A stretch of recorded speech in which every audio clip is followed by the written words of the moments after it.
All right, y'all, it's Linda from Haight Street Voice, and we are here at the Counterculture Museum. We're not live.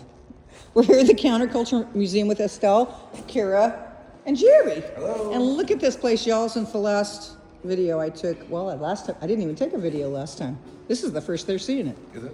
Yeah. Well, we just got these cases in a week ago, and they came from the Young Museum and the Legion of Honor. So we were thrilled to be able to get them. And it's a significant amount of real estate that we've got to be able to put stuff in. Yeah. And I can give you a quick little couple of minutes to show you the plan. This is where people will be invited in. We're going to have a wall here talking about the history of counterculture. And what's interesting is, you know, counterculture is as old as civilization. The Greeks and the Romans had countercultures. And so we're going to talk about what's the difference between a counterculture and a subculture, and how the subcultures sometimes become true-blown, you know, societies, basically. Yeah. And we're going to start in here, and then this will be a Beat Generation case, because that's where we're starting the story. Mm-hmm. We have the Beat Museum in North Beach, and the Beats became Yay, Beat Museum. The Beats became the hippies. So we'll probably have a lower case here. I don't think we're going to need one this large. And then this will be a larger case here. There'll be a video here that people will have a chance to review and understand the lineage of what happened in this era. Right. And then as we head on back, we will be doing the civil rights era. And we'll talk about what happened on the national stage, as well as what's happening here in the San Francisco Bay Area, because the Bay Area has a very rich tradition. And so we're going to talk Black about Panthers all and all of that, Absolutely. yeah. Yeah, so we're going to be talking, and we've got a lot of stuff already that we're prepared to put in some of these cases. We're still sourcing things. We have friends sending us stuff every day, but we have a lot that we've collected over the years that we've already got ready to go in these cases. Once we decide which case ought to have what in it. And this has been kind of a dream of yours for years, right? Well, Estelle came up with this idea back Estelle. in 2019.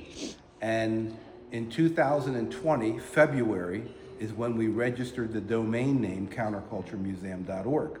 So, and then the pandemic hit a month later. So it's been sitting for years waiting for the pandemic to end, waiting for us to get some financing in place, and then especially waiting for the perfect location. And we looked on Haight Street 3 or 4 times in the last year and a half, and nothing was available at the moment that we thought would be sufficient for what we wanted to do. And one day we got really lucky, and this space happened to become available just as I drove by one day. And so I called the real estate agent instantly, saw it an hour later.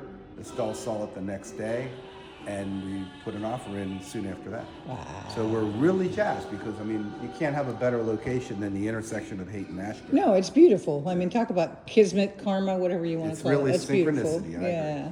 So again, basically the civil rights era, bringing you into this direction.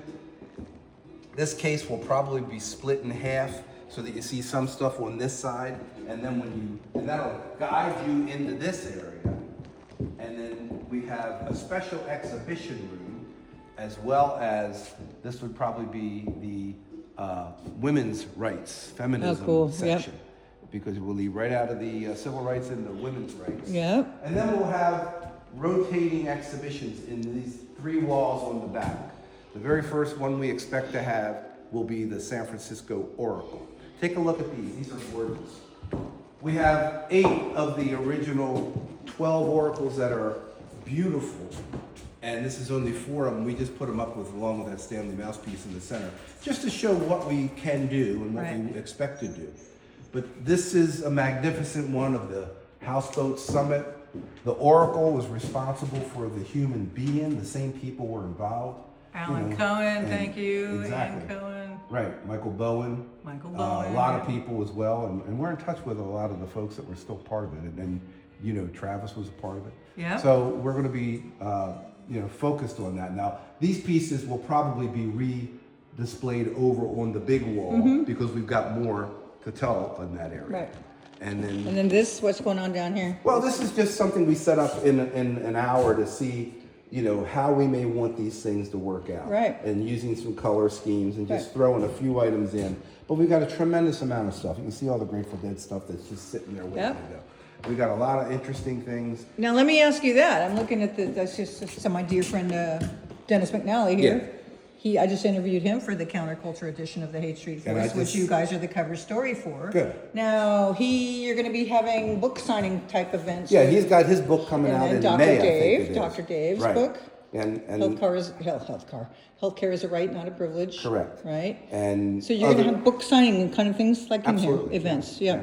And we, you know, obviously we're not in a position to put any dates in stone at the moment. Right. Because we've got a date that's kind of nebulous as to exactly what day we'll be opening. Right. But we've got the people lined up and people want to do it. Yeah. And there's a timeliness to it. And we have a lot of connections. I just was trading emails with Dennis this morning. Yep. So he's a good friend. He obviously, you know, did the biography on Jack Kerouac. Yep. And, you know, he was the guy that introduced the Dead to Kerouac's works. Yep. And really, you know. Didn't Jerry come up to him and say, "Hey, dude, I love your beat book"? That's a story I heard. Yeah. I've never asked Dennis that directly, but it's pretty much the story everybody's aware of. Everything's connected, huh? Yeah. So this is a collection that a friend of mine sent me. I don't know if you're familiar with this, called The Golden River. Yeah, of course. Blair and Regan, I know them well. Blair was my boss. And a friend of mine sent me pretty much a complete Golden set. That's cool. I think 1, 2, and 3 or whatever. And then here's more. So there's a lot of stuff here. Golden Road, yay, Blair and Reagan.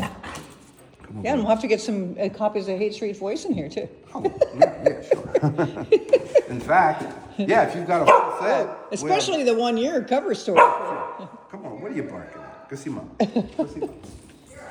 And this is our pride and joy. We just got a new pallet. Woo! That allows us to move these cases around, which is pretty cool, actually. Yeah.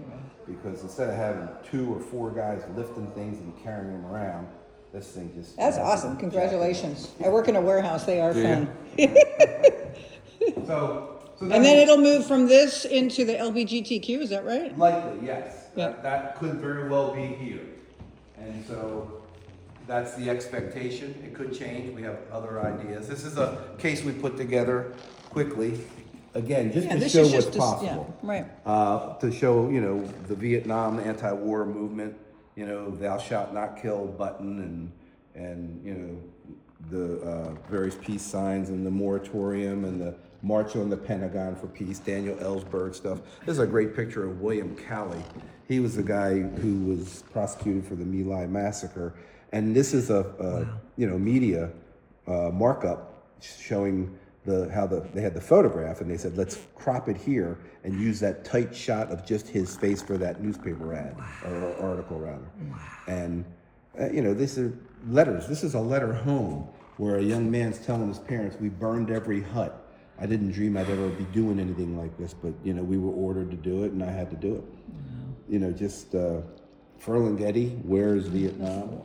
I mean, it's a rich topic, and it's still obviously right on point for today. Well, Peggy Caserta, in my interview with her, she said, and in fact, I was quoted in the Wall Street Journal. I'm very proud of that. Or she was quoted from my interview with her, where she said, you know, the one thing I can say is that the hippies, we really did stop the Vietnam War. I totally concur. And I love that. Yeah. I love that. Now, that's a beautiful tie-in for, Well, it is. you know, And for young kids realizing that. we actually wrote a paper or an article about, did Gary Snyder help end the Vietnam War?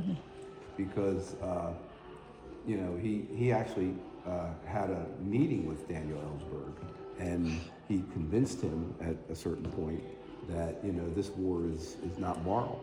And it took time, but, you know, he was a big, you know, peace advocate. So, and he obviously spans the Beat generation and the hippie era. So we got a lot of stories to tell, and we've told a lot of them in the past. Yeah. And now it's just in the way of how do you take it from a blog entry and put it on a wall or put it inside a case. So it's the same story, it's just a different way of telling it. Yeah. Well, let me ask you this, because I'm asking everybody. I asked people on the street. I think I sent you the video of one of the young kid, 18-year-old. Let me ask you these two things, because I didn't do it when we were at the Beat Museum last year. What does counterculture mean to you in today's world? And what is the task of counterculture moving forward? Well, In my opinion, it's the artists and the free spirits and the young who push society forward.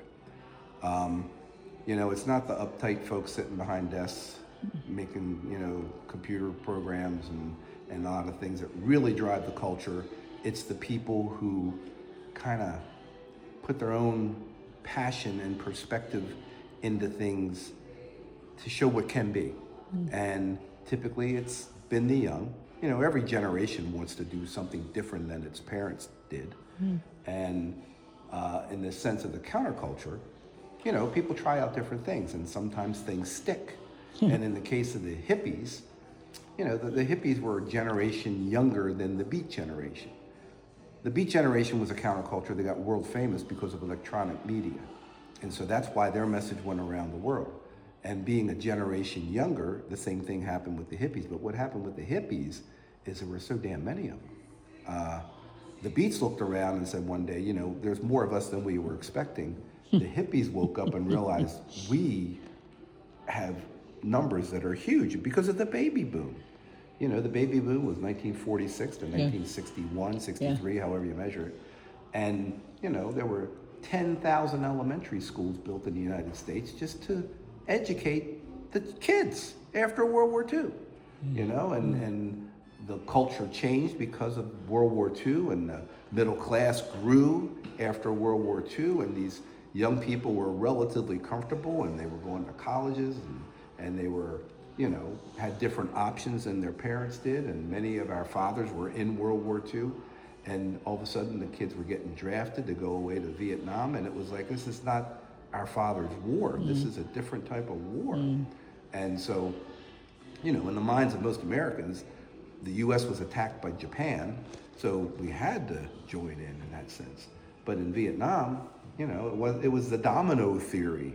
You know, if we don't stop them here, or stop them in Asia, we're gonna have to fight them on the streets of San Diego and San Francisco when they try to invade the United States. So it was a different mindset.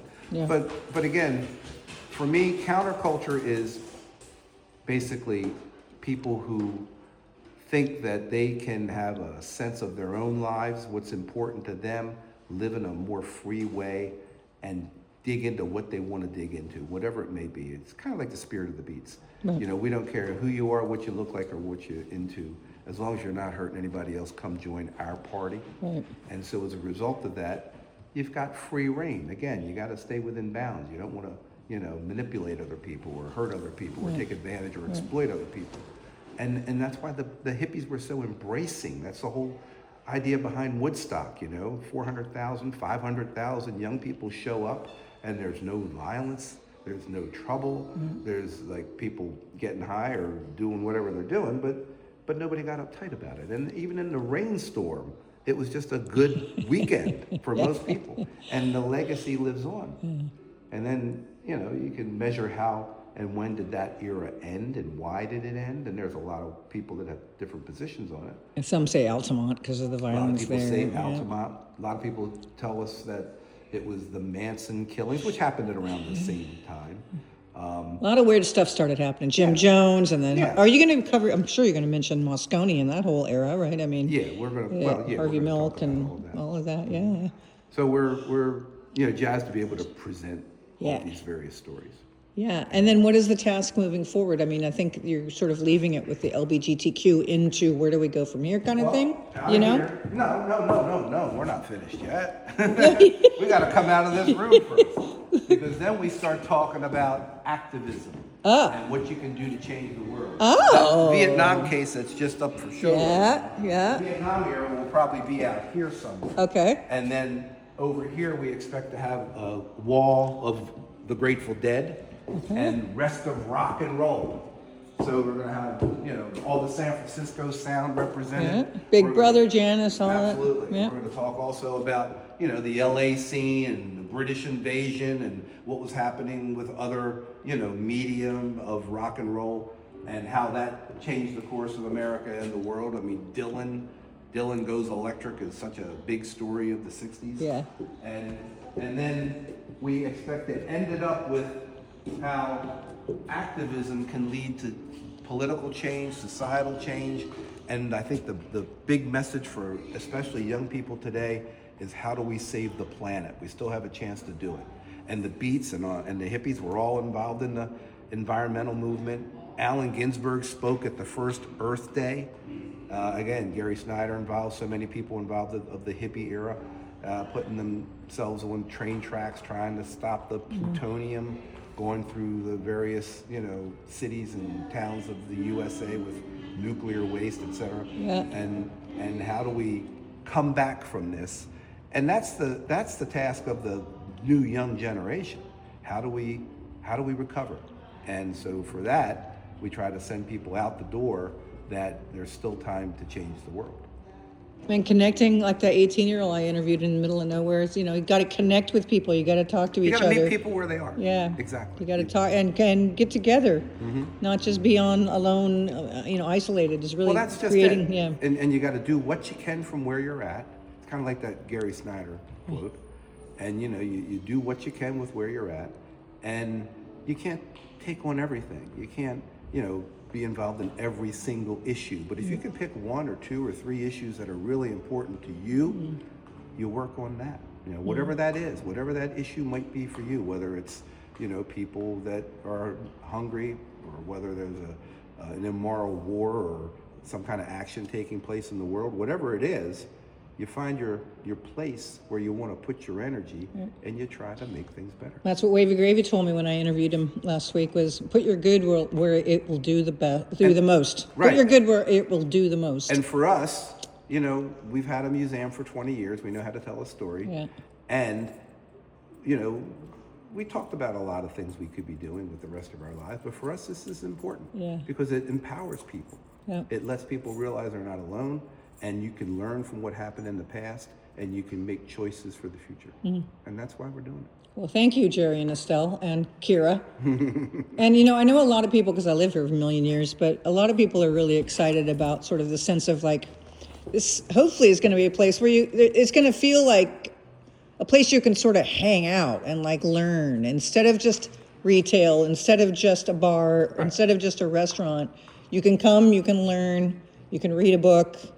You can, right? I mean, it's a place to land a little bit that people are really excited about that. Yeah, and we talk about it. We expect to be able to, be involved with a lot of constituencies. Obviously the people in the neighborhood have a special place. People who are visiting from overseas or other parts of the country, they might be here for a day or a weekend or whatever. And, they're going to want to tour the museum and see all the exhibits and spend maybe a few hours here. Yeah. But then, it's the locals that'll probably come for the book signings and the other events that we'll be hosting. And so we're going to try to cater to a lot of different levels, just like we've done at the Beat Museum. Yeah. And, again, meeting people where they are and being open to what people want. We don't claim to have all the answers for anything. Right. And we're very much open to ideas, and if somebody thinks we're going in the wrong direction, that's happened to us at the Beat Museum. Hey, that's the legend and that's the lore about that story, but what really happened is this, and it's different than what most people think. Right. And then when you realize, oh my gosh, this guy's telling us something we never knew, and you're right, somebody quoted something incorrectly in a biography 30 years ago, and more information's come to light since then, and all of a sudden that myth or that legend, you find out really isn't the truth. Right. But a lot of people here say that Jimi Hendrix lived in that red house, and a lot of other people say, no, that's not true. So exactly. Who knows? And also, I think they got Peggy and Janice's houses wrong over here. Some say it was... Oh, really? Yeah, it's the number... Anyway, who knows, really? Peggy's passed now, but anyway. Yeah, well, there might be documentation. Yeah. Hey, Estelle, you want to add to anything? No. I'm a little late to the party here. Well, we're really excited. What do you... Let me ask you, what does counterculture mean to you? And what is the task of counterculture moving forward? I really believe counterculture is really going against the grain of what is probably what is considered normal. Right. And, as people living their truth, as people being authentic, to who they are and what they want, to happen in their lives, in the lives of others, in the world. And it isn't always what, government tells us or what other Especially people now. tell us. Or even what parents tell us as we're growing up. And that's hard. When I was a kid, and I know this has been quoted a lot, but when I was a kid, I remember I was way too young to be part of hippies and everything else, but I saw the hippies, and I admired the fact that they seemed so free and they could do what they wanted, and it just was like so appealing. And I told my parents, one day when I grow up, I want to be a hippie, and they said, no, you don't, but it's, I really didn't want to be a hippie, but I wanted to live that lifestyle and be that person who could live free without somebody telling them what to do all the time and how to do it. And I believe that we all should live our authentic selves. Of course, there's some things that, don't kill one another, don't harm one another. I believe in those things, but beyond that, it's what is your truth, and try to move towards that truth. I'm a career counselor, and I have a master's degree in career counseling, and I have counseled so many people, mostly mid-career professionals, but lots of young people, that are in college or, trying to figure out their lives. And it's, they get so caught up in the shoulds of life. And I say, don't should on yourself. Who do That's you, good. but it's true, we still do it as adults. We shouldn't ourselves. We live to, unrealistic expectations, but, and most of those expectations we don't have to live up to. And so, a lot of them are caught up still in the parental buttons, that, we all have buttons even when we're older, but it's like, what do you want to do? What do you have to, what is in your heart? What is in your spirit? And so I like to bring that out in people. Okay, well, if that's so, what can you do with that? Can you even have a career doing that? And, and how can you realize that? If it's not a career, outside of your career, how can you realize that? But I think that's for all of us. How can we realize that? And obviously, being a woman, I identify as a woman. The women's right and feminism, is a big exhibit for me. And I know I've, talked about this a lot. I don't know if I told you, but We're in a different space now. This is good. well, when I was, when the law passed that women could open up bank accounts in their own name was a big deal to me, because I was always independent. And my parents actually wanted me to be independent and be able to take care of my own self. But, obviously there's laws. And, as soon as that law passed, I said, wow, I am going to go to the bank. I did it on my own, didn't tell anybody, marched to the bank, and I opened up my own checking account. I always had a job from the time I was 15, so it wasn't a lot of money, but it was money. And so I opened a checking account, and I was like 17 years old, and the bank manager was waiting on me, and he said, you're a little too young to open your bank account. I said, but please, this law just passed. I want to do this. It's important to me. He said, okay, we're going to do it.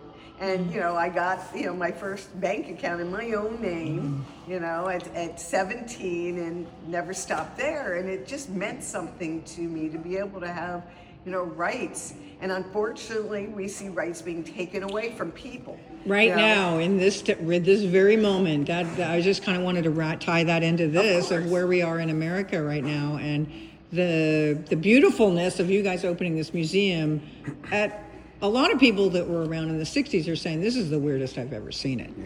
Well, we're a history museum, and we don't shy away from the truth, Yeah. And history teaches you. And this is going to inspire people to remember this. Well, we hope so. Yeah. That's what we hope happens, is people remember what happened in the 60s and claim power to make positive change for themselves, for our society, and for the world. And that's really, we want to empower people, inspire them, empower them. And I think that's, you just said, they got to claim their own power. But my personal belief is that we don't want to, and again, this is my belief, but we don't want to fight against things. We want to fight for what we want. When you have wars against anything, it doesn't work. It never works. War against drugs, war against whatever, doesn't work. So what do we want? Let's fight for what we want. Let's take action for what we want. That's really what we're about. Showing how the past can inspire today and the future. And the stories of the past are wonderful stories. So we're excited to tell those stories. I have a friend who's in the LGBTQ world, and he's doing a walking tour of the gay history in the Haight. I mean, there was a lot of gay bars. There still is a gay bar, but his thing is joy is resistance. Oh, Yeah, I love good that. point. That's Right? beautiful. That's a good You point. find your joy, and that's resisting. Yes. Yeah. Instead of being angry and arguing all the time Yeah, about that's a good point. That's yeah. one of the things we talk about a lot, because we try to laugh as often I as just we got can. goosebumps. Yeah. And that's why we got the dog recently, a couple years ago, because she brings so much joy to our Yeah. lives. We have to care for her and love her and take care of her needs, and we do it every day, and we really enjoy it. That's the beauty of it. Yeah. And what do you want to say? Because you will be the cover story. What do you want to say to the Haight community in this edition of Haight Street Voice, the counterculture edition that you've inspired? Good, thanks. Well, we're thrilled to be here, number one. And we really have felt an extremely warm welcome by people in the community, from other merchants and people who live on the street, people who literally live on the street, people who live in the neighborhood. And part of this community, we just want to be a part of your community, because for us, we didn't live here in the 60s. You know, we have never lived here. And yet we understand, we think, what the story is. And we invite you and encourage you to tell us your story. Tell us, you know, what we might be missing. What's the flavor of this? What's the twist to that story? Because we want to tell a good, powerful, unique story that went around the world, that literally started at this intersection. Exactly. And it could still do the same thing. Yeah. You know, today. You Yeah. know, we can make change. And when you, we were saying, I keep saying spring, but That's the I know best you we don't can want to do. say any numbers Well- or, any months, but we're thinking We're April. thinking- Late May. April or May. Okay. Probably late You know, April, we won't hold you to it, but we're hoping. Well, if you can't, Yeah. everything You know, is. every day there's something new, you know, whether it's something we achieved or, you know, an issue to resolve. Yeah. Well, thank you, Estelle bet. and Jerry and Thank you. Kira. Yay. Here's Well, been- here's come been- on down, kids. All right. Peace.